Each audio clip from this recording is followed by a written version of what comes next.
दोस्तों स्वागत है आपका मूवी ज्ञान चैनल में। पिछली वीडियो में हमने फ्लोरिडा मैन के पहले 3 एपिसोड एक्सप्लेन किए थे। एपिसोड बड़े थे इसलिए मैं 3 ही कर पाया, लेकिन इस वीडियो में मैं बाकी के 4 एपिसोड एक्सप्लेन करूंगा जो कि बहुत ही मजेदार होने वाले हैं। अगर आपने पिछली वीडियो नहीं देखी तो उसका लिंक आपको डिस्क्रिप्शन और आई बटन में मिल जाएगा। ये बहुत ही फैंटास्टिक मूवी है, इसलिए देखनी तो बनती है। पिछली वीडियो में हमने देखा कि एक गैंगस्टर की गर्लफ्रेंड उसके कुछ पैसे चुराकर फ्लोरिडा भाग जाती है और फिर वो अपने ड्राइवर को उसे लाने के लिए भेजता है, लेकिन वो ड्राइवर खुद ही उससे दिल लगा बैठता है। फिर जब बार बार बुलाने पर भी वो वापस नहीं आता तो गैंगस्टर खुद उसको ढूंढने के लिए जाता है और वहां जाकर पता चलता है कि यहाँ तो एक अलग ही गेम चल रही है, वो भी खजाने की। तो चलिए बिना समय गवाए कहानी आगे बढ़ाते हैं।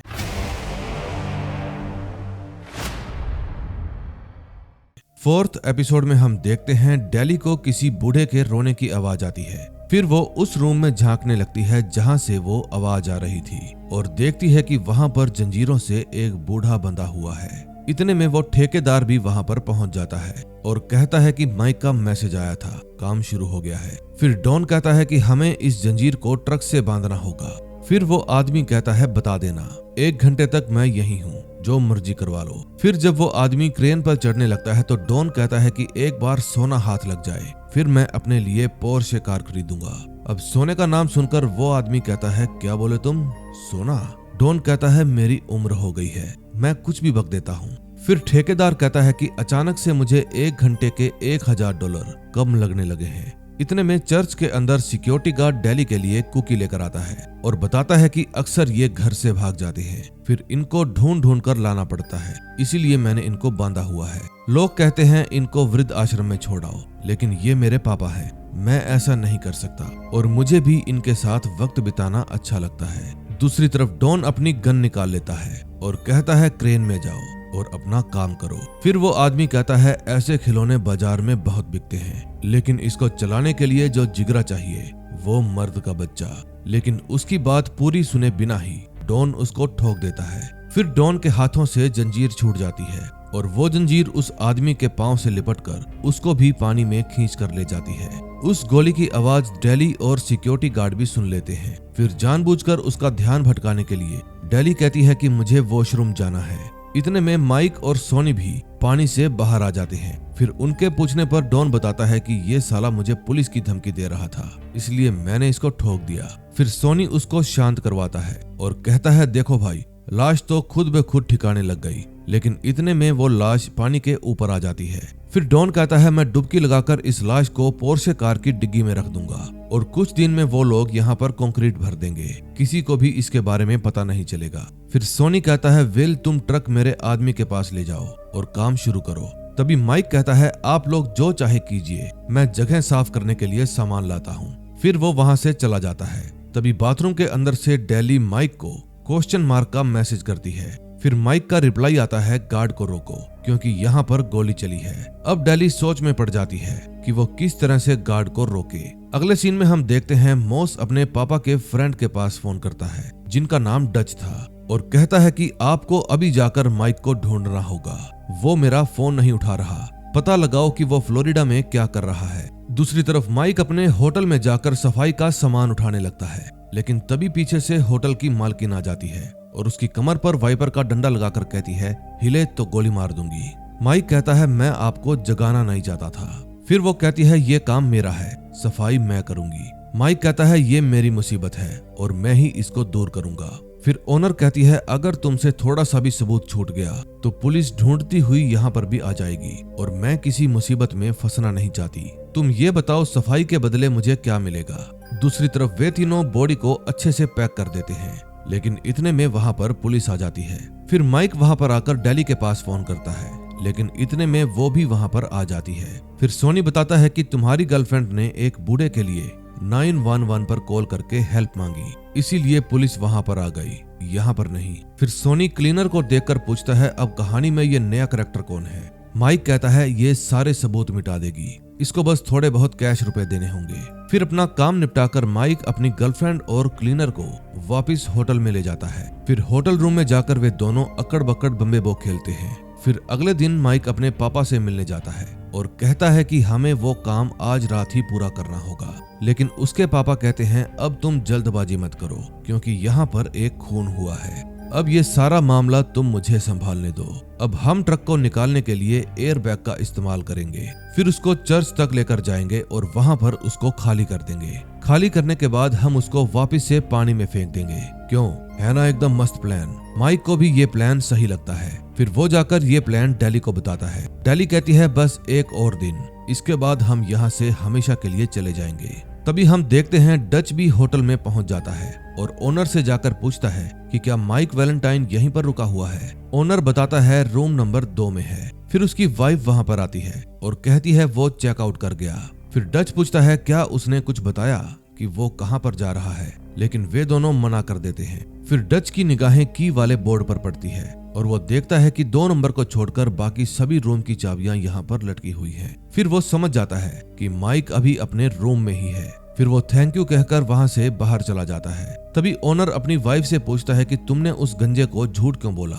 उसकी वाइफ कहती है क्योंकि वो माइक का फ्रेंड है, हमारा नहीं। अगले सीन में हम देखते हैं माइक की वाइफ आयरिस फ्लोरिडा में पहुंच जाती है और फिर वो मिलने के लिए सीधा उसकी बहन पैट्सी के पास जाती है। वो पैट्सी से पूछती है कि माइक यहाँ पर क्यों आया है। पैट्सी कहती है किसी काम के लिए, लेकिन तुम क्यों आई हो। आयरिश कहती है मैं भी काम से ही आई हूँ। दरअसल मैं फ्लोरिडा में हुई एक वारदात के सिलसिले में ही यहाँ पर आई हूँ। मुझे डर है कि कहीं माइक उसके साथ ना जुड़ा हो, क्योंकि माइक जिन लोगों के लिए काम करता है उन्होंने एक आदमी को आरी से काट दिया है। अगर तुम मुझे बता दो कि माइक इस वक्त कहाँ पर है तो शायद मैं उसको बचा सकूं। पैट्सी कहती है तुम यहाँ उसकी हमदर्द बनकर आई हो या फिर पुलिस वाली। आयरिस कहती है दोनों, लेकिन फिर भी पैट्सी उसको माइक का पता नहीं बताती। दूसरी तरफ डच 2 नंबर रूम में जाता है और डेली से मिलता है। वो पूछता है क्या माइक यहीं पर रुका हुआ है। डेली कहती है नहीं। फिर डच कहता है क्या मैं आपका बाथरूम यूज कर सकता हूँ। फिर डेली उसको टॉयलेट जाने देती है। जब वो बाथरूम के अंदर जाता है तो डेली माइक के सारे कपड़े और जूते छुपा देती है। तभी उसको एक ड्रॉवर में एक गन मिलती है जो कि पुलिस वाले जॉन कैचर की थी। फिर वो उस गन को अपनी टी शर्ट में छुपा लेती है।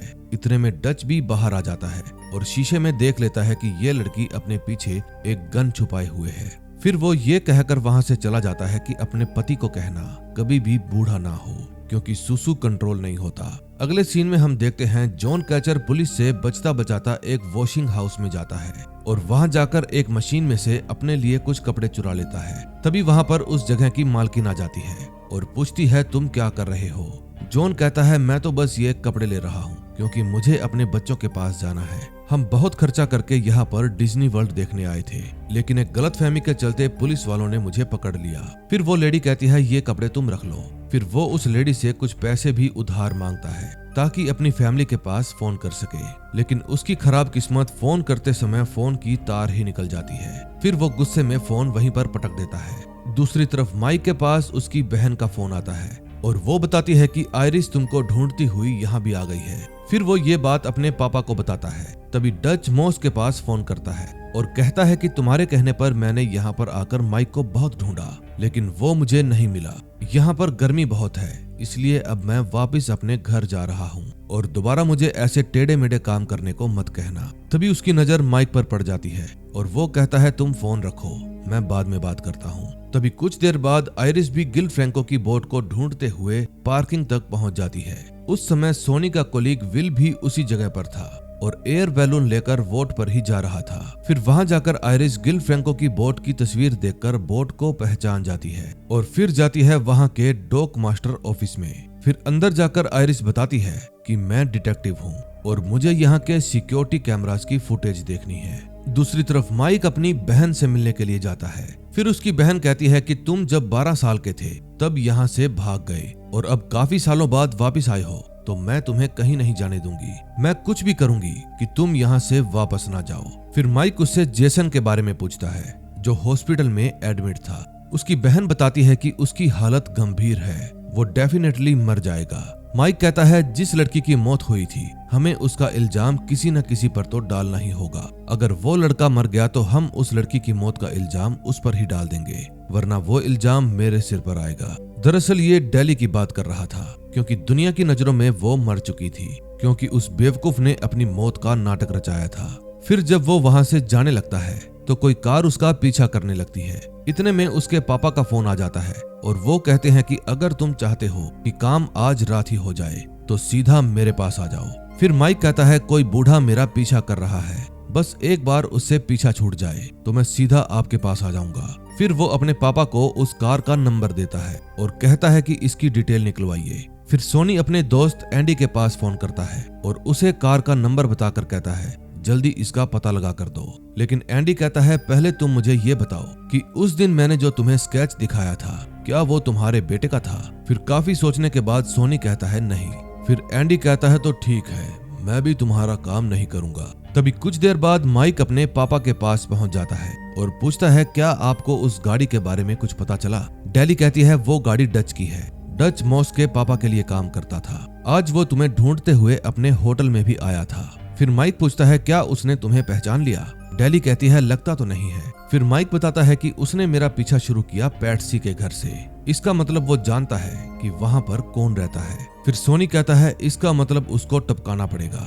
लेकिन माइक उनको विल को फोन करने से रोकता है और कहता है कि मैं डच को भी वही कहानी सुनाऊंगा जो मैंने मॉस को सुनाई थी। इससे मुझे अपना काम निपटाने के लिए कुछ समय मिल जाएगा। तभी वहाँ पर विल आ जाता है और कहता है कि एक गड़बड़ हो गई है। उस दिन चर्च में गार्ड के गिरफ्तार होने के बाद अब वहाँ पर सीसीटीवी इंस्टॉल किए जा रहे हैं। फिर माइक कहता है ये काम तुम लोग मुझ पर छोड़ दो, मैं संभाल लूंगा। फिर उसके पापा उसको अपनी बोट की चाबी देते हैं और कहते हैं तुम जाओ यहाँ से, मैं तुमसे वादा करता हूँ माल मिलते ही तुम्हारा हिस्सा तुम तक पहुँच जाएगा। लेकिन माइक कहता है कि मुझे आपके वादे पर बिल्कुल भी भरोसा नहीं है। फिर जब वो वहाँ से बाहर निकलता है तो डेली कहती है तुम्हारे पापा बिल्कुल ठीक बोल रहे थे, हमें यहाँ से जाना चाहिए क्योंकि मॉस ने तुम्हारे पीछे एक बाउंटी हंटर को लगा दिया है। मैं जानती हूँ कि तुम्हारे पापा माल में गड़बड़ जरूर करेंगे, लेकिन फिर भी हमारे पास बहुत माल होगा। फिर वो गुस्से में कहता है मैं नहीं जाऊंगा क्योंकि अगर मैं यहाँ से चला गया तो मेरा बाप सारा माल हड़प लेगा। अब मंजिल हमारे बहुत करीब है। फिर वो कहता है तुम यहीं रहना, मैं वापस आऊंगा। डेली कहती है जरूर मिलूंगी अगर कोई मुझे काट कर ना फेंक गया हो तो। फिर वो अंदर जाकर दारू गटकने लगती है। फिर सोनी उसे रोकता है और कहता है कि आज रात के लिए तुम्हारा होश में रहना जरूरी है। दूसरी तरफ जब माइक चर्च के पास पहुंचता है तो अपनी कार में से टूल्स वाला बैग निकालने लगता है, लेकिन तभी डच वहां पर आ जाता है। फिर माइक हौसला करके निहत्था उसके सामने जाता है और कहता है कि तुम्हारे लिए एक अच्छी खबर है, मैंने फैसला किया है कि मैं तुम्हें नहीं पीटूंगा। डच कहता है फिर तो तुम्हारी बहुत मेहरबानी होगी। फिर माइक कहता है कि मैं जानता हूँ आपको मॉस ने ही मेरे पीछे लगाया है, लेकिन यकीन मानो मैं यहाँ वही काम कर रहा हूँ जो मॉस ने मुझे करने को कहा था। लेकिन उसकी दिक्कत ये है कि वो किसी पर भी भरोसा नहीं करता। फिर डच पूछता है तुम यहाँ चर्च में क्या करने आए हो। माइक कहता है मैं उस लड़के का वीडियो ढूंढने आया हूँ जिसने मॉस की गर्लफ्रेंड को मारा है। फिर डच कहता है मुझे तो लगता है तुम मॉस को परेशान कर रहे हो। फिर माइक कहता है प्लीज मुझे एक दिन का समय और दो, फिर उसको जो चाहिए मैं उसको दे दूंगा और आपको भी चुप रहने के लिए एक अच्छी कीमत दूंगा, पूरे $5000। डच कहता है 5 और बढ़ा दो तो एक बढ़िया सा टीवी ले लूंगा, पॉज बटन वाला। इतने में वहां पर विल भी आ जाता है। माइक समझ जाता है कि विल को मेरे पापा ने ही भेजा है इस गंजू को मारने के लिए। फिर वो जबरदस्ती डच को टॉयलेट के अंदर बंद करने लगता है, लेकिन डच भी विल को देखकर भड़का हुआ था। अब इससे पहले कि वे दोनों एक दूसरे को मार देते, माइक डच को जबरदस्ती टॉयलेट में बंद कर देता है। फिर विल माइक को कहता है कि पीछे हट जाओ क्योंकि पैट्सी को इससे खतरा है। फिर जब वो अपनी गन निकाल लेता है तो माइक उसको रोकने की कोशिश करता है। तभी टॉयलेट के अंदर डच अपना फोन निकालता है, लेकिन वो फोन गलती से सीट के अंदर गिर जाता है। उस समय आयरिस भी डॉक मास्टर ऑफिस के अंदर बैठी हुई थी और सीसीटीवी की फुटेज देख रही थी। फिर गार्ड उसको माइक की फुटेज दिखाता है और बताता है कि ये वही आदमी है जिसने मुझको उस दिन धमकाया था। उस समय फुटेज के अंदर उसके साथ डेली भी थी और उसको देखकर आयरिस पहचान जाती है कि ये तो वही लड़की है मैं जिसके फ्यूनरल में गई थी। उस समय विल और माइक आपस में लड़ रहे थे। तभी डच अपना फोन ढूंढने के लिए लाइटर निकालता है क्योंकि पोर्ट के अंदर काफी अंधेरा था, लेकिन जैसे ही वो लाइटर जलाता है तो गैस के कारण वहां पर एक जोरदार धमाका हो जाता है। फिर डच का फोन माइक के पास आकर गिरता है और ये सब देखकर विल कहता है अब हमें अपने काम के लिए एक और दिन चाहिए। 5th एपिसोड की शुरुआत पास्ट से होती है। तभी हम देखते हैं डेली अपने पापा के फ्यूनरल में बैठी हुई थी क्योंकि उसके पापा ने एक बिल्डिंग से कूदकर खुदकुशी कर ली थी। फिर जब वो अपने घर जाती है तो उसकी माँ बताती है कि तुम्हारे पापा ने एक गैंगस्टर के पैसे देने थे। फिर उस गैंगस्टर ने उनसे बात करने के लिए उनको एक होटल में बुलाया और फिर उन्होंने होटल की छत से कूदकर अपनी जान दे दी। क्या तुम्हें ये सब सही लगता है? मुझे तो लगता है कि उस गैंगस्टर ने तुम्हारे पापा को नीचे फेंक दिया। फिर डेली उस गैंगस्टर से अपने पापा की मौत का बदला लेने के लिए उसके घर जाती है, लेकिन जब वो उसके घर के अंदर पहुंचती है तो देखती है कि सभी को चेकिंग करके ही अंदर जाने दिया जा रहा है। फिर वो अपनी गन को बाहर झाड़ियों में ही फेंक देती है, लेकिन जब वो अंदर जाती है तो देखती है कि उस गैंगस्टर की भी मौत हो गई है। फिर वो बाहर आकर अपनी गन को ढूंढने लगती है, लेकिन तभी वहां पर मॉस आ जाता है और पूछता है कि तुम झाड़ियों में क्या ढूंढ रही हो? डेली कहती है कुछ नहीं, मेरा लाइटर खो गया था। फिर मॉस उसको अपना कीमती लाइटर देता है और कहता है तुम ये रख लो। फिर वो अपनी पॉकेट से विक्स निकालता है और उसको सूंघने लगता है क्योंकि भाई साहब को सस्ते नशे करने की आदत थी। फिर पूछने पर वो अपना परिचय देता है कि मेरा नाम मॉस है, ये उसी गैंगस्टर का बेटा था। आज डेली मॉस से पहली बार मिली थी। अब कहानी प्रेजेंट में आती है। मॉस अब खुद माइक को ढूंढने के लिए फ्लोरिडा आ जाता है। फिर वो डच के घर जाता है और उसको आवाज देता है, लेकिन वो तो वहां पर था ही नहीं। तभी वो टीवी में डच की मौत की न्यूज सुनता है और वही सेम न्यूज सोनी के साथी भी सुन रहे थे। फिर वे लोग सोनी से पूछते हैं, बॉस अब बताओ हमें क्या करना है, क्योंकि हम 2 दिन से सामान लिए घूम रहे हैं। सोनी कहता है हम अपना काम आज रात ही निपटाएंगे क्योंकि कल तो वो लोग सिंक होल में कंक्रीट डालने वाले हैं। दूसरी तरफ मॉस पहली बार फ्लोरिडा आया था, इसलिए वो मार्केट वगैरह में घूम रहा था। तभी उसकी नजर अपनी BMW कार पर पड़ती है। फिर वो उसके पास जाता है और अंदर बैठे हुए आदमी को पीटकर बाहर फेंक देता है और कहता है ये मेरी कार है। फिर वो अपनी कार को वहां से ले जाता है। अगले सीन में हम देखते हैं आयरिस सोनी के होटल में जाती है और वहां पर उसकी मुलाकात होती है डेली से। फिर वो डेली को कहती है कि मैं लास्ट वीक एक फ्यूनरल में गई थी और अजीब बात यह है कि उस लड़की का चेहरा बिल्कुल सेम टू सेम तुम्हारे जैसा था। फिर आयरिस भी वहां पर बैठ जाती है। फिर डेली पूछती है क्या तुम माइक की एक्स वाइफ हो? आयरिस कहती है हाँ, और तुम हो वही मरी हुई लड़की डेली बेस्ट। फिर डेली कहती है होशियार रहना, तुमसे पहले जो मुझे ढूंढने आया था वो टॉयलेट के साथ ही उड़ गया। वैसे एक पुलिस वाली यहाँ पर क्या करने आई है? आयरिस कहती है मैं गिल फ्रैंको की बोट ढूंढ रही हूँ। बाय द वे तुम और माइक उस बोट में क्या करने गए थे? डेली कहती है मछलियां पकड़ने। फिर आयरिस पूछती है तुमने मॉस तक झूठी खबर क्यों पहुंचाई कि तुम मर गई हो? फिर जब डेली उसकी बात का जवाब नहीं देती तो आयरिस उसकी फोटो खींच लेती है और कहती है कि मैं तुम्हारी ये फोटो मॉस के पास भेज दूंगी। फिर डेली कहती है मेरा गिल फ्रैंको की मौत में कोई हाथ नहीं है। आयरिस पूछती है क्या तुम्हारे पास कोई सबूत है? डेली कहती है हाँ, उस रात मैं तुम्हारे एक्स हस्बैंड के साथ थी और वो मेरे साथ था, इसलिए हम दोनों ही एक दूसरे के गवाह हैं। फिर आयरिस कहती है मैं माइक को बचाना चाहती हूँ क्योंकि जब तुम्हारे बॉयफ्रेंड को पता चलेगा कि तुम जिंदा हो तो वो तुम्हें मारने की कोशिश करेगा और माइक तुम्हें बचाने की, इसलिए मैं माइक को इस फालतू के झमेले से बचाना चाहती हूँ। फिर डेली कहती है कि मैं तुम्हें मॉस के कुछ खुफिया कामों के बारे में बताऊंगी, बदले में तुम्हें मेरी फोटो डिलीट करनी होगी और वापस अपने शहर जाना होगा।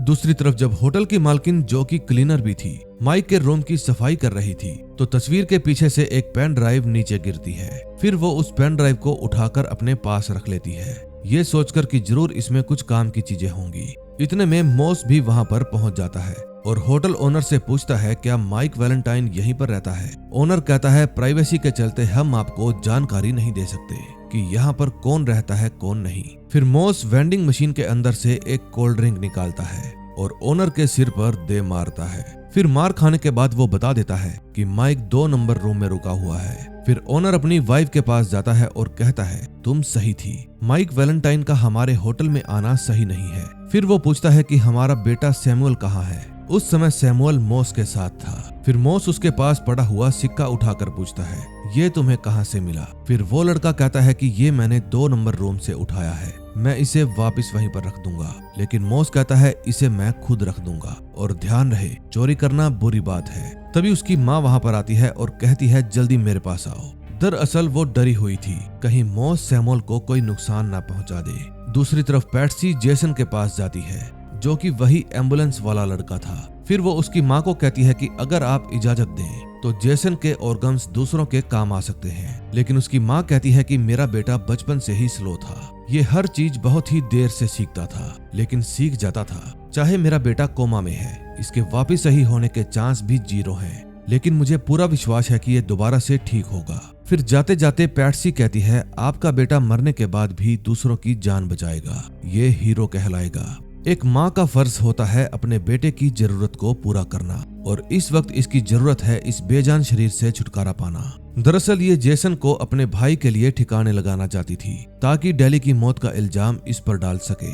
बेचारी को ये नहीं पता था कि डेली अभी भी जिंदा है। अगले सीन में हम देखते हैं एक सफाई कर्मचारी जब सफाई कर रही थी तो उसको डच का ID कार्ड मिलता है। इतने में वे चारों भी अपना सामान लेकर चर्च में बने स्टोर रूम में पहुंच जाते हैं, लेकिन तभी उनको बाहर से कुछ आवाज आती है। फिर सोनी और माइक देखने के लिए जाते हैं कि बाहर कौन आया है। बाहर एक आदमी आया था और वो पूछता है कि तुम दोनों यहाँ पर क्या कर रहे हो। फिर माइक उसके हाथ का सामान देकर कहता है कि हम मीटिंग के लिए आए हैं। फिर वो आदमी कहता है, इस वक्त तुम गलत कमरे में हो, चलो तुम मेरे साथ चलो। फिर सोनी अपने दोस्तों को मैसेज करता है, हम दोनों के बिना ही अपना काम संभालो और बिल्कुल भी शोर मत करना। दूसरी तरफ पैट्सी जेसन की माँ को रूम से बाहर भेजती है और खुद उसकी ऑक्सीजन वगैरह हटा देती है। फिर वो माइक के पास फोन लगाती है, लेकिन फोन तो वॉइस मेल में चला जाता है। पैट्सी कहती है, माइक काम हो गया है, वो मर चुका है, लेकिन जेसन मरा नहीं था। फिर उसकी माँ दूसरी डॉक्टर से पूछती है, अगर उसका ब्रेन डेड है तो ये सांस कैसे ले पा रहा है।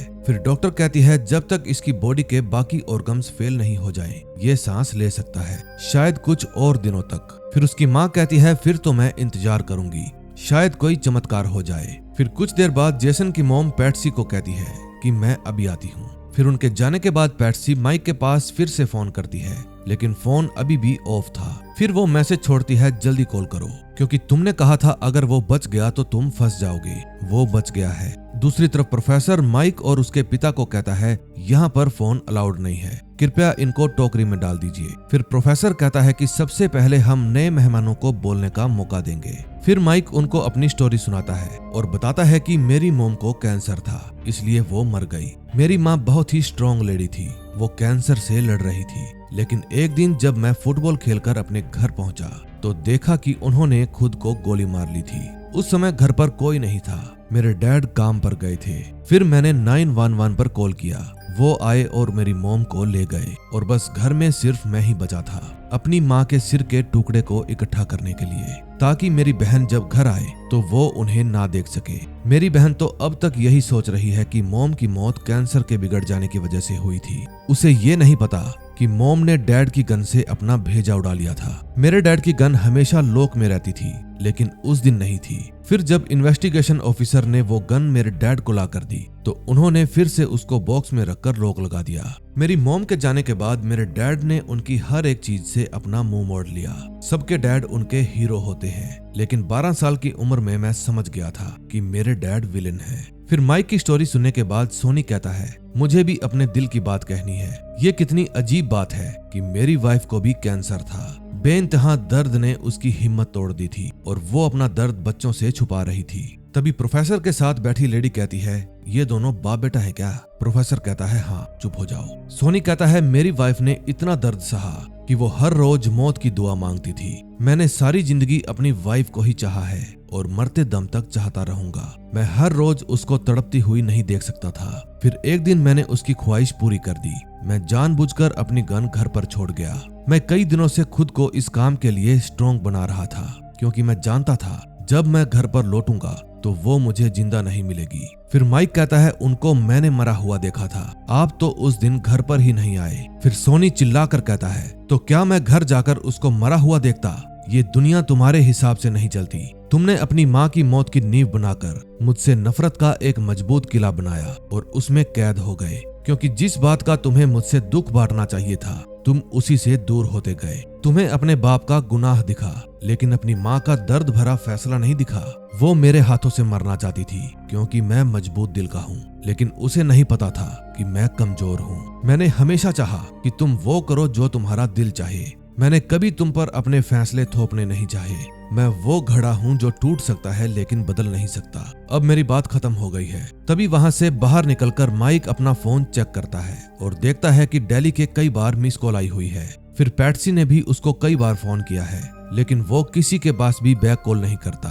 इतने में वहाँ पर डेली भी आ जाती है और कहती है कि फोन उठाते तो मुझे यहाँ पर आना नहीं पड़ता। मेरे पास तुम्हारी एक्स वाइफ थी। जब भी मुझे सोने का पैसा मिलेगा सबसे पहले मैं अपनी प्लास्टिक सर्जरी करवाऊंगी ताकि कोई भी मुझे पहचान ना सके। और उसकी ये बात आयरिस भी सुन रही थी क्योंकि उसने डेली के बैग में एक ट्रांसमीटर छुपा दिया था। अब वो इन तीनों की सारी बात सुन रही थी। सोनी कहता है अगर आयरिस आज रात वहाँ पर आ गई तो हम सोना नहीं निकाल पाएंगे।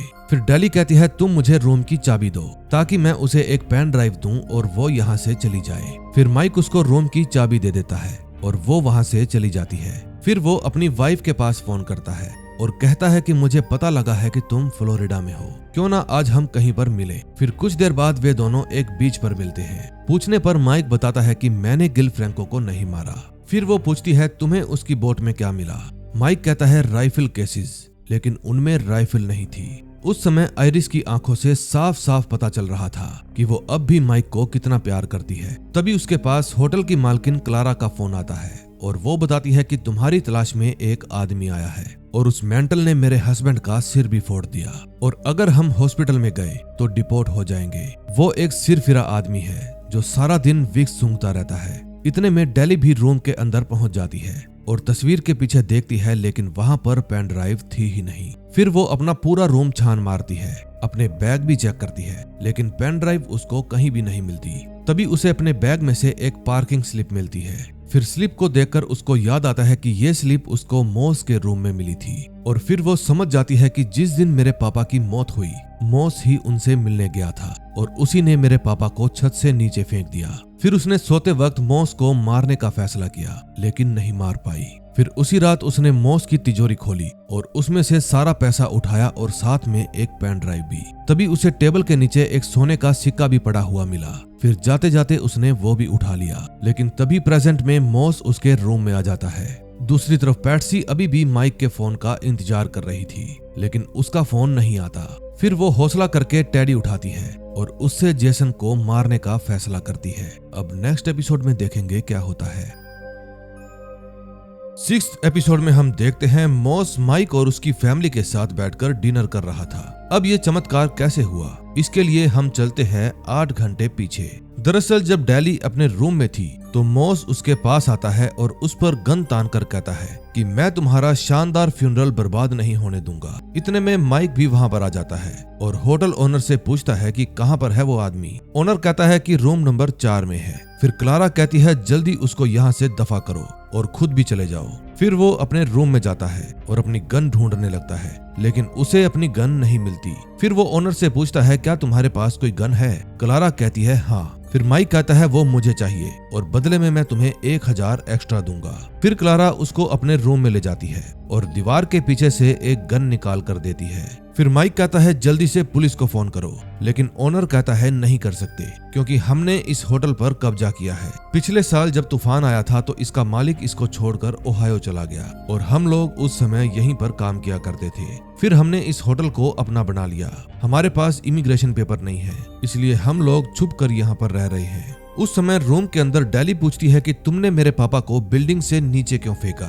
माइक कहता है क्योंकि मुझे नहीं पता था कि वो तुम्हारे पापा हैं। फिर डेली कहती है पहले तो मुझे लगा कि तुम बेकसूर हो, लेकिन तुम्हारी सच्चाई मुझे बाद में पता चली, इसलिए मैंने फैसला किया कि मैं तुम्हारे साथ नहीं रहूंगी। इतने में माइक दरवाजा खटखटाता है और कहता है बाहर आ जाओ। फिर जब मॉस दरवाजे की तरफ गन फोर्ट करता है तो डेली कहती है ऐसा मत करो, वो माइक है। फिर जब माइक लॉक खोलकर अंदर जाने लगता है तो आयरिस वहां पर आ जाती है और उसको अपने साथ ले जाती है। फिर कार में बैठने के बाद वो माइक को उन दोनों की रिकॉर्डिंग सुनाती है जिसमें डेली बोल रही थी कि मुझे माइक की हेल्प चाहिए थी ताकि मैं खजाने तक पहुंच सकूं और जैसे ही खजाना मिलता मैं यहाँ से भाग जाती। मैं तुम्हें खजाने के बारे में बताना चाहती थी, लेकिन तुमने गिल को मार दिया और पुलिस की तुम पर नजर थी। फिर मॉस कहता है मैंने उसे नहीं मारा, रॉकी से मरवाया था। मैं अपने शिकार को कभी भी गटर में नहीं डालता।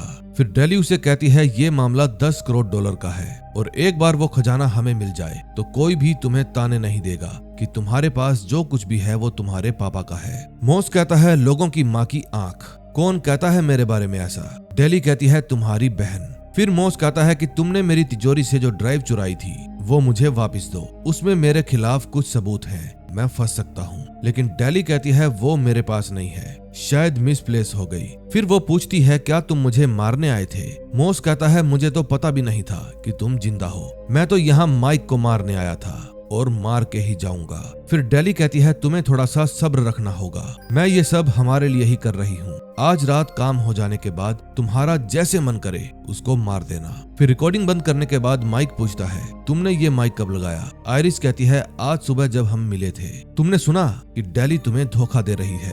माइक कहता है नहीं, मॉस ने उसके ऊपर गन तानी हुई है, इसीलिए वो झूठ बोल रही है। मेरा यकीन मानो, मैं सब ठीक कर दूंगा। तुम्हारे पास रिकॉर्डिंग है कि उसने गिल को मरवाया और डेली के डैड को भी मारा, लेकिन ये सबूत काफी नहीं है, क्योंकि एक तो तुम ड्यूटी पर नहीं हो और दूसरा तुमने किसी की जासूसी की, जो कि अपराध है। तुम्हारे ऊपर इंक्वायरी बैठ जाएगी, तुम मुझे अपना गवाह बना लो, फिर मैं तुम्हें ऐसा सबूत दूंगा कि उसको सीधा ही जेल हो जाएगी, मेरा यकीन मानो। फिर आयरिस माइक को उसकी गन लौटा देती है। अगले सीन में हम देखते हैं पैट्सी आज रात होने वाले डिनर के लिए तैयारी कर रही थी, क्योंकि आज डिनर पर उसका भाई और उसके पापा आने वाले थे। दूसरी तरफ आयरिस अपने कोलीग डैनी के पास कॉल करती है और बताती है कि मॉस फ्लोरिडा में है, उसने ही गिल फ्रैंको को मरवाया है और माइक उसका ये बयान रिकॉर्ड करने में हमारी हेल्प करेगा। उसका नाम सुनकर डैनी के तोते उड़ जाते हैं। तभी माइक वहां पर आता है और कहता है मैंने ये वाला रिकॉर्डर खरीदा है, लेकिन वो एक चीप कंपनी का चीप रिकॉर्डर था, इसलिए आयरिस उसको चेंज करवाने के लिए अंदर जाती है। तभी माइक के पास डेली का फोन आता है और वो पूछती है आज रात की क्या प्लानिंग है। फिर माइक कहता है 20 मिनट में नदी के पास वाले रेस्टोरेंट में मिलो। फिर वो आयरिस को बताता है कि मॉस मुझे सरप्राइज देना चाहता है कि वो यहाँ पर है, मैंने उसे डैड के रेस्टोरेंट पर बुलाया है और वहीं मैं उसका बयान भी रिकॉर्ड कर लूंगा। फिर वो अपने पापा के पास जाता है और कहता है कि मेरा बॉस यहाँ पर आने वाला है, मैं उसका बयान रिकॉर्ड करने वाला हूँ और फिर आयरिस उसको यहाँ से ले जाएगी। इतने में वहाँ पर मॉस भी आ जाता है और उसको देखकर माइक जरा सा भी नहीं चौंकता। फिर मॉस पूछता है क्या तुम्हें पता था कि मैं यहाँ पर आने वाला हूँ? माइक कहता है अगर तुम मुझे सरप्राइज देना चाहते थे तो तुम्हें होटल के मालिक को नहीं पीटना चाहिए था। फिर वो अपने पापा को कहता है सुनो वेटर, 2 स्ट्रॉन्ग वाले बना कर दो। डेली कहती है मेरे लिए आइस टी बना देना, बिना शक्कर वाली। फिर मॉस पूछता है कि मैं क्यों ना तुम्हारा अभी की अभी भेजा उड़ा दूं। माइक कहता है अगर तुमने ऐसा किया तो यहाँ का बिल तुम्हें भरना पड़ेगा। फिर मॉस कहता है तुमने मेरे इमोशंस के साथ खिलवाड़ किया है, ये कहकर कि डेली मर गई है। माइक कहता है मुझे सच में नहीं पता था, ये इसकी चाल थी, इसने मेरे आगे मरने का नाटक किया और वैसे भी तुम मुझे मार दोगे तो तुम्हें कभी भी पता नहीं चलेगा कि सोना कहाँ है, और अगर इसने तुम्हें ये कहा है कि ये जानती है सोना कहाँ पर है तो ये झूठ बोल रही है। ये बात सुनकर डेली को शक हो जाता है कि इसको कैसे पता चला मैंने ये बात बोली है। फिर वो अपना बैग लेकर वॉशरूम में जाती है और उसकी तलाशी लेती है। उसे ट्रांसमीटर मिल जाता है और फिर वो उसको डिस्ट्रॉय कर देती है। इतने में वहाँ पर माइक का जीजा भी आ जाता है और कहता है कि तुमने फोन नहीं उठाया इसीलिए मैंने सोचा तुम यहाँ पर होगे। फिर वो मॉस को बताता है कि मैं इसका जीजा हूँ और ये बात जानकर वो खुश हो जाता है। फिर माइक का जीजा उसको डिनर के लिए इनवाइट करता है। इतने में माइक के पापा भी वहाँ पर आ जाते हैं। फिर उसका जीजा कहता है डैड आप भी रात को डिनर पर आ जाना, पैट्सी बहुत खुश होगी। अब मॉस को ये भी पता चल गया था कि ये बूढ़ा माइक का बाप है। फिर मॉस कहता है क्या हम दोनों भी आ जाएं? डीके कहता है क्यों नहीं, मुझे खुशी होगी। फिर मॉस उसको अपना एड्रेस मोबाइल में डालने के लिए कहता है और इसके बाद वो डेली को लेकर वहाँ से चला जाता है। अब इस बात से माइक और उसके पापा को टेंशन हो गई थी कि कहीं ये गैंगस्टर पैट्सी की फैमिली को नुकसान ना पहुंचा दे। अगले सीन में हम जॉन कैचर को देखते हैं। वो पेट्रोल पंप पर खड़ा होकर किसी कार का ही इंतजार कर रहा था। तभी वहां पर एक लेडी आती है और कार से उतरकर वॉशरूम चली जाती है। फिर जॉन मौका देखकर उसकी कार भगा कर ले जाता है, लेकिन कुछ सेकंड बाद वो कार वापस लाता है और वहीं पर पार्क करके चला जाता है, क्योंकि उस कार में एक छोटा सा बच्चा भी था और वो अपने सिर किडनैपिंग का इल्जाम नहीं लेना चाहता था। दूसरी तरफ माइक के पापा कहते हैं कि इस नमूने को पैट्सी का घर पता चल गया है, इसीलिए मैं इसको कल का सूरज नहीं देखने दूंगा। माइक कहता है मैंने इसको गिल की बोट पर बुलाया है। फिर उसके पापा कहते हैं तो मेरे आदमी इसको वहीं पर निपटा देंगे और हम दोनों जाकर सोना निकाल लेंगे। अगले सीन में हम देखते हैं वो रिपोर्टर पुलिस स्टेशन आती है ताकि एम्बुलेंस वाले एक्सीडेंट की पूरी सच्चाई पता कर सके। फिर पुलिस ऑफिसर एंडी के साथ मिलकर वो एक मनगढ़ंत कहानी बनाती है कि जरूर माइक और उसके पापा मिलकर एम्बुलेंस के जरिए ड्रग की सप्लाई करते हैं और जब एम्बुलेंस के ड्राइवर को उनकी सच्चाई पता चली तो उन्होंने उसको मारने की कोशिश की। फिर वो रिपोर्टर अपनी मनगढ़ंत कहानी न्यूज चैनल पर भी सुनाती है और कहती है जो कोई भी इस आदमी को देखे तो तुरंत पुलिस को कॉल करे। उस समय जॉन कैचर, जो कि अपने लिए जूते चोरी करने आया था, ये वाली न्यूज सुन लेता है और माइक के स्केच को देखकर कहता है, माँ की आंख, ये तो मेरी गन है। अब जैसे ही रात होती है, माइक अपने पापा के साथ अपनी बहन के घर पहुंच जाता है। सोनी कहता है अपनी गन यहीं पर रख दो और अंदर कोई भी गड़बड़ मत होने देना। इतने में मॉस और डेली भी वहां पर आ जाते हैं और उनके पीछे पीछे आयरिस भी आ जाती है। फिर माइक चाबी उठाने के बहाने नीचे झुकता है और देखता है कि कहीं मॉस की कार में कोई ट्रैकर तो नहीं। फिर उसके पापा कहते हैं हो सकता है वो ट्रैकर तुम्हारी कार में हो। फिर जब वे सब घर के अंदर जाते हैं तो पैट्सी कहती है, माइक तुम चलकर मेरी हेल्प करो। फिर माइक जब उसके साथ जाता है तो पूछता है, क्या हॉस्पिटल वाला काम हो गया? पैट्सी कहती है, हाँ हो गया। और क्या ये वही कमीना है जो तुम्हें मारना चाहता था? तुम इसको यहाँ पर क्यों लेकर आए हो? माइक कहता है, तुम टेंशन मत लो, हम खाना खाते ही यहाँ से चले जाएंगे। फिर वो पूछती है, क्या ये वही लड़की है जिसके खून का इल्जाम जेसन पर डालना था? माइक कहता है, हाँ। फिर कुछ देर बाद जब माइक बाहर स्विमिंग पूल के पास बैठा था तो मॉस उसके पास आता है और पूछता है कि क्या तुम डेली के साथ सोए थे? जाहिर सी बात है वो हसीन है और ऊपर से वो तुम्हारे होटल रूम में भी आ गई। देखो मैं सच जानना चाहता हूँ, बस तुम्हारे मुंह से सुनना चाहता हूँ कि उसके साथ सोने से पहले तुम थोड़ा बहुत हिचकिचाए तो होगे, क्योंकि तुमने उसकी नजरों में अच्छा बनने की कोशिश की होगी और मैंने तुम्हारे जैसे अच्छी नीयत वाले लोगों को बहुत करीब से देखा है जो असल में बहुत गिरे हुए लोग होते हैं। देखो मेरी सलाह मानो तो तुम उससे प्यार मत कर बैठना, वो बस किसी मतलब के लिए ही प्यार करती है और फिर भूल जाती है। फिर जब मॉस वॉशरूम करने जाता है तो डेली पूछती है, वो तुम्हें क्या कह रहा था? माइक कहता है, कुछ भी नहीं, बस ऐसे ही इधर उधर की बातें। फिर वो अपने पापा से मिलकर उनको बताता है कि मॉस को मैं अपने हाथों से मारूंगा। वैसे भी मुझे आयरिस के लिए उसका बयान नोट करना है। सोनी कहता है, मेरे आदमी उसकी तैयारी पहले से ही कर चुके हैं। फिर माइक कहता है, तो उनको बता दीजिए ये मेरा शिकार है। फिर वो सब एक साथ बैठकर डिनर करते हैं। आज मॉस बहुत ही खुश था क्योंकि उसकी फैमिली नहीं थी ना, और आज उसको काफी समय बाद फैमिली के साथ डिनर कर अच्छा लग रहा था। लेकिन पैट्सी अंदर से बहुत ही घुटी पड़ी थी। फिर वो उन सब पर अपनी भड़ास निकाल देती है और कहती है कि इस वक्त मेरे सामने कितने सच्चे और अच्छे लोग बैठे हैं। मेरे भाई और मेरे पिता को तो ये लगता है कि मुझे पता ही नहीं है कि मेरी माँ की मौत कैसे हुई। मैं जानती हूँ उन्होंने खुद को गोली मारी थी और माँ की मौत के बाद जिस वक्त मुझे सबसे ज्यादा मेरे भाई की जरूरत थी, वो भाई मुझे छोड़कर भाग गया, और वो भी ऐसे बाप के साथ जिसको मेरी कभी भी परवाह नहीं थी। तभी अचानक मेरा भाई इतने सालों बाद एक हारा हुआ जुआरी और गैंगस्टर बनकर वापस लौट आया और साथ में ले आया एक घटिया आदमी को। सच बताऊं माइक, अब मुझे किसी से कोई भी फर्क नहीं पड़ता। तुम्हें बचाने के लिए मैंने एक आदमी को मार डाला, लेकिन मुझे जरा सा भी अफसोस नहीं हो रहा क्योंकि मैंने यही सब तो सीखा है, लेकिन अब मैं और झूठ बर्दाश्त नहीं कर सकती।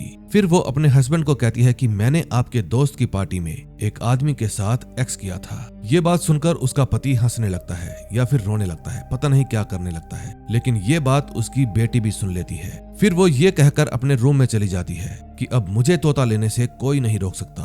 फिर वहां से बाहर जाते समय सोनी माइक को कहता है, तुमने अपनी बहन से कत्ल करवाया? माइक कहता है, नहीं, मैंने तो बस उसको नजर रखने के लिए कहा था। फिर मॉस उन सब को कहता है कि चलो गिल की बोट पर चलते हैं, लेकिन तभी माइक अपनी कार के नीचे हाथ मार कर देखता है और उसे एक ट्रैकर मिल जाता है। फिर वो उस ट्रैकर को अपने पास रख लेता है और कार में बैठ जाता है। फिर जब थोड़ी दूर जाने के बाद रेड लाइट आती है तो वो उस ट्रैकर को अपने पास में खड़े हुए ट्रक के अंदर फेंक देता है। अब आयरिस, जो कि उस ट्रैकर के जरिए ही उसका पीछा कर रही थी, वो उस ट्रक के पीछे गलत रास्ते चली जाती है। फिर आगे जाकर बर्गर पॉइंट पर उसे पता चलता है कि वो तो किसी गलत कार का पीछा कर रही थी। तभी उसके पास सिक्योरिटी गार्ड जिम का फोन आता है और वो कहता है कि तुमने कहा था कि अगर गिल फ्रैंको की बोट पर कोई आए तो मुझे बता देना। यहाँ पर 2 आदमी आए हैं। फिर आयरिस कहती है, मैं अभी आती हूँ। तभी माइक की कार के पीछे एक पुलिस की कार लग जाती है और फिर माइक अपनी कार को साइड में रोक लेता है। फिर माइक पूछता है, क्या आप मुझे बताओगे कि मुझे क्यों रोका गया है? पुलिस वाला कहता है, किसी ने हमें टिप दी थी कि तुम्हारी कार में एक इल्लीगल गन है।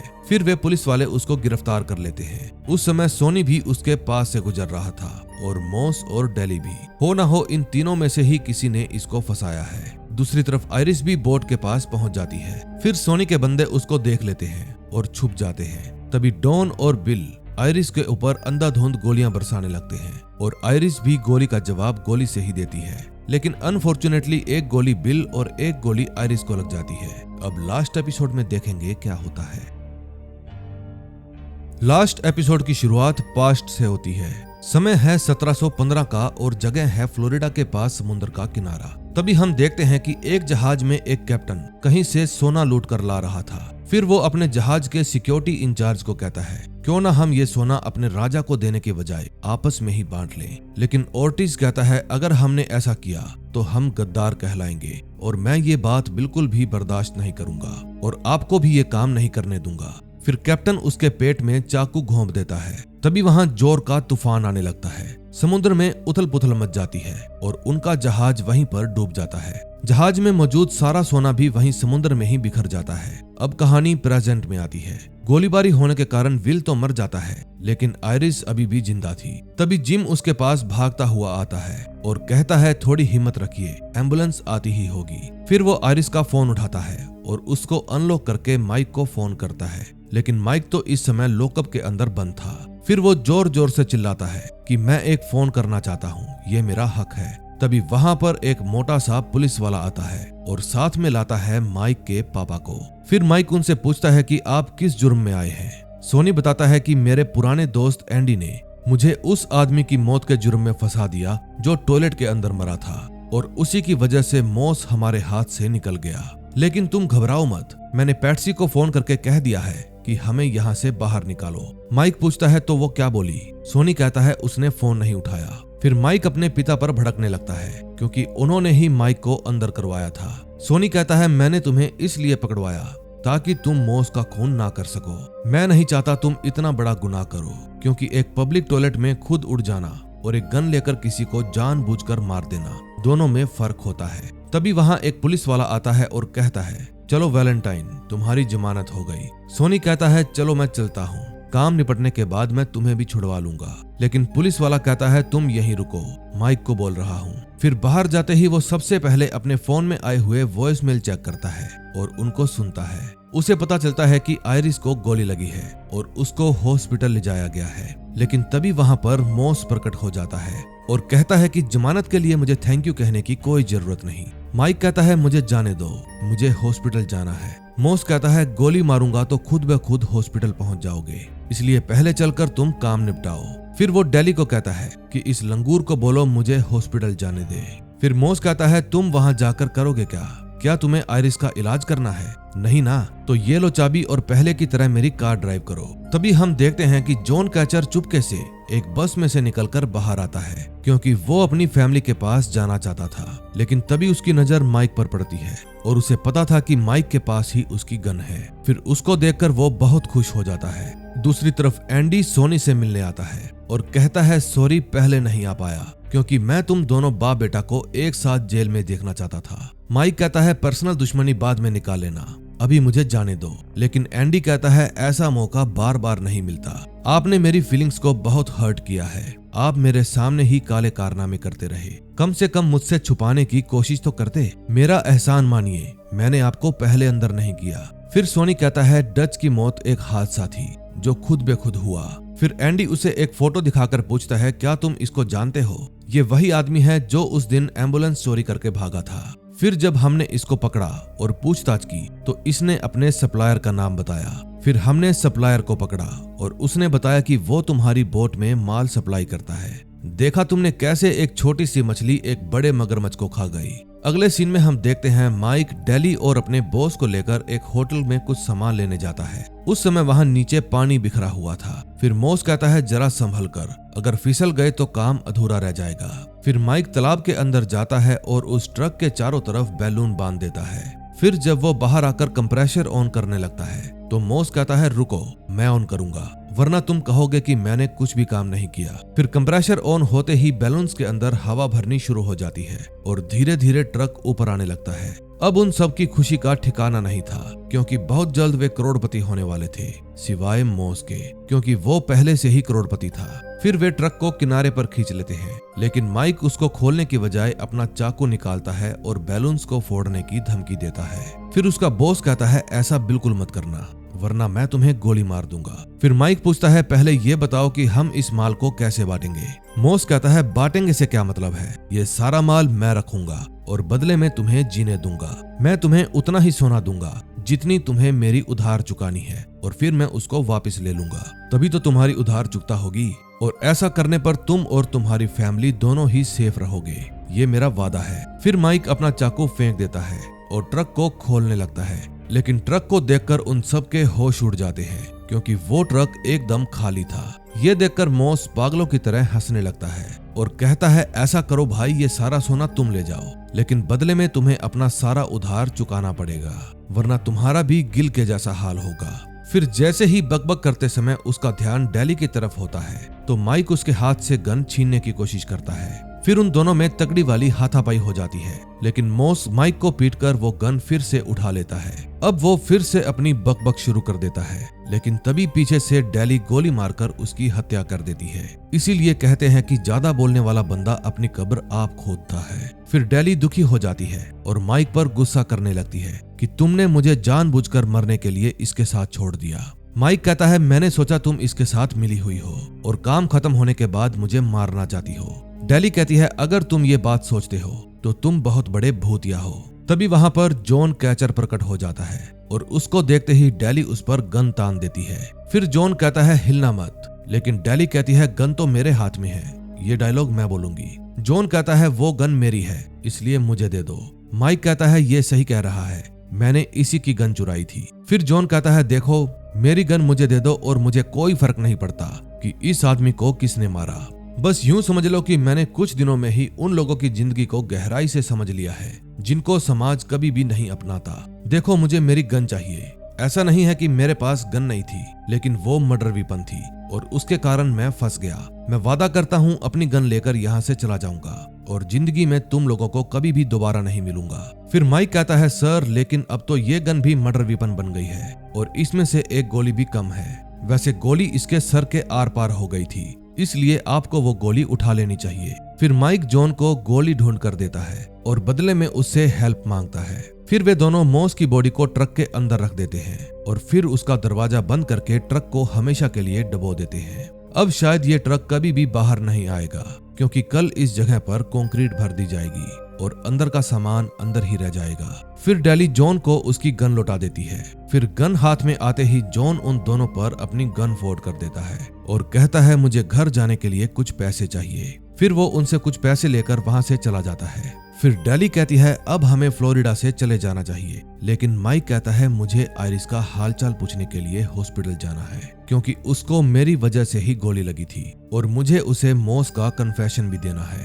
डैली कहती है फिर तो पुलिस को मेरे खिलाफ भी सबूत मिल जाएंगे। माइक कहता है नहीं, मैं तुम्हारी आवाज मिटा दूंगा, लेकिन डैली उसको लंबा चौड़ा भाषण देने लगती है और कहती है कि तुम्हारी वजह से मैंने एक खून किया और तुम हो कि मेरे साथ जाना ही नहीं चाहते। तुम्हें तो बस अपनी बहन और अपनी एक्स वाइफ की पड़ी है। अब तुमको मुझ में और अपनी आयरिस में किसी एक को चुनना होगा। अगले सीन में हम देखते हैं माइक अपनी एक्स वाइफ आयरिस से मिलने जाता है। अब उसको होश आ चुका था और वो पहले से बेहतर थी। फिर माइक उसको मोस का कन्फेशन देता है, वो भी 2 मर्डर का। फिर आयरिस कहती है ठीक होते ही मैं सबसे पहले उसके खिलाफ अरेस्ट वारंट निकलवाऊंगी, लेकिन माइक कहता है तुमने केस सोल्व कर लिया है, लेकिन मोस को तुम कभी नहीं पकड़ पाओगी क्योंकि वो बहुत दूर चला गया है। फिर आयरिस पूछती है क्या तुमने सोना निकाल लिया? माइक कहता है नहीं, लेकिन तुम्हें वो मिल गया जिसको तुम ढूंढने आई थी। फिर आयरिस कहती है माइक अगर तुम कहो तो मैं ये जॉब छोड़ सकती हूँ। दूसरी तरफ डैली रोते रोते अपनी माँ को अपनी स्टोरी बता रही थी और कहती है कि मैं आपके पास आ रही हूँ क्योंकि मुझे भी आपके जैसे गायब होना है। अब सिंक होल को बंद करने का काम भी शुरू हो जाता है और जॉन कैचर भी वापस अपने शहर लौट जाता है, लेकिन जाने से पहले वो thank you for visiting Florida वाले बोर्ड को मिडल फिंगर दिखाकर जाता है। अब कहानी 3 हफ्ते आगे चली जाती है। आयरिस अपने गूंगे दोस्त के पास बैठी थी। फिर उसके पूछने पर वो बताती है कि मुझे पुलिस की नौकरी में बिल्कुल भी मजा नहीं आ रहा था और वैसे भी वे लोग सोचते हैं कि मैंने माइक की मदद की थी। फिर वो पूछता है कि अब तुम कौन सी जॉब कर रही हो? आयरिस कहती है मैं FBI में हूँ। गवर्नर के ऑफिस में से किसी ने मेरी सिफारिश की है। मोस के घर पर उसने मुझे अंडर कवर काम करते हुए देखा था, लेकिन मुझे नहीं पता कि वो कौन है। दोस्तों वो मोस की बहन थी जिसने आयरिस की सिफारिश की थी। फिर वो आयरिश को अपने साथ लेकर फ्लोरिडा आती है ताकि अपने भाई मॉस को ढूंढ सके। अब पैट्सी की बेटी को भी उसका मनपसंद तोता मिल गया था, लेकिन अब उसकी माँ उससे अलग रहती थी। फिर वो अपने पापा के साथ अपनी माँ से मिलने जाती है ताकि वो अपनी माँ के साथ कुछ टाइम स्पेंड कर सके। तभी हम एक लेडी को देखते हैं जो कि उसी होटल में जाती है जिसमें पहले माइक रुका हुआ था। फिर होटल ओनर पूछता है आपको कितने दिन के लिए रूम चाहिए। वो लेडी कहती है हमेशा के लिए, क्योंकि ये मेरा ही होटल है। ये बात सुनकर उन दोनों के रंग उड़ जाते हैं। अब माइक ने भी अपने पिता का होटल संभाल लिया था और वो अब यहीं पर रहने लगा था। तभी वो टीवी में एक न्यूज सुनता है कि एक डॉन नाम के आदमी को एक अजगर निगल गया। उस समय उसने मगरमच्छ की खाल वाले जूते पहने हुए थे। शायद अजगर कंफ्यूज हो गया होगा। ये बात सुनकर माइक को थोड़ा शक हो जाता है, इसलिए वो अपने पापा के पास जाता है और पूछता है कि सोना कहाँ है। सोनी कहता है मुझे नहीं पता। फिर माइक कहता है डॉन मर गया है, लेकिन मरने से पहले उसके पास एलिगेटर बूट्स थे और एक नई एयरबोट भी, और ये सब चीजें वो सोना लेने के बाद लेने वाला था। मुझे लगता है कि आपने पकड़े जाने से एक रात पहले ही ये काम निपटा दिया। जिस दिन आप मुझे अपनी बोट की चाबी देकर वहां से जाने के लिए बोल रहे थे, उस रात आप तीनों ने ही होटल में से सामान लिया और सोना निकाला और फिर सारा सामान वहीं पर वापस रख दिया। लेकिन आपने एक गलती कर दी, वो सामान आपने गीला ही वापस रख दिया। जिस रात हम दोनों जेल में बंद थे तब मुझे सच में लग रहा था कि आपको सोने से ज्यादा मेरी परवाह है, लेकिन मैं गलत था। फिर उसके पापा कहते हैं तुम गलत सोच रहे हो, मैं तुमसे नहीं बल्कि डेली से सोना छुपा रहा था, क्योंकि मुझको पहले से ही उस पर शक था। मुझे लगा कि खाली ट्रक देखकर वो अपने बॉयफ्रेंड को लेकर यहाँ से चली जाएगी, लेकिन बदकिस्मती से विल भी मर गया और मैं यहाँ पर फंस गया। फिर माइक कहता है कि मुझे आपसे सच सुनना है, सच सच बताइए, आप मुझे सोने के बारे में कभी भी नहीं बताते ना। फिर सोनी की आंखों में पानी आ जाता है और वो कहता है कभी भी नहीं बताता, क्योंकि तुम फिर से अपना हिस्सा लेकर हमेशा के लिए यहाँ से चले जाते। मैं चाहता था डेली यहाँ से जाए और तुम हमेशा के लिए मेरे साथ रहो, और आयरिश के साथ भी, क्योंकि वो एक अच्छी लड़की है। फिर माइक कहता है जब तक आप बाहर आओगे मैं यहाँ से दूर जा चुका होऊंगा। फिर वो वहां से चला जाता है। फिर बाहर जाकर वो अपनी बहन से मिलता है और बताता है कि मेरी जिंदगी में जो कोई भी आता है मुझे छोड़कर चला जाता है। अब मैं घूम फिरकर फ्लोरिडा में आकर फंस गया हूँ और अपने बाप के होटल में ही मैनेजर का काम करता हूँ। फिर उसकी बहन कहती है तुमने सब कुछ नहीं खोया, अभी तुम्हारी एक नाराज वाइफ भी है और एक बहन भी, जिससे तुम्हें कई बातों के लिए माफी मांगनी है। तभी उसको अपने पापा की बोट देखकर गिल फ्रैंको की बोट का ख्याल आता है और फिर वो उसको लोकेट करके वहां पर पहुंच जाता है। फिर वो उस बोट पर जाकर उसके कैबिन में जाता है और देखता है कि वहां पर राइफल के बहुत सारे खाली केसेस पड़े हैं। फिर वो उन सब को साइड में हटाता है और देखता है कि वहां पर एक सोने का सिक्का पड़ा है। फिर वो वहां पर बनी हुई स्टोरेज खोलता है और देखता है कि वो स्टोरेज सोने के सिक्कों से खचाखच भरी हुई है। लेकिन ऐन मौके पर वहां पर डेली भी आ जाती है और कहती है जीपीएस भी क्या कमाल की चीज है। अब तुम ये बताओ कि तुम्हें सोना चाहिए या मैं। अब दुनिया चाहे कुछ भी समझे, ये दोनों सच में एक दूसरे से प्यार करते थे, इसलिए माइक इसको देखकर खुश हो जाता है और डेली भी इमोशनल हो जाती है। और इसी के साथ खुशी खुशी इस सीरीज की हैप्पी एंडिंग हो जाती है।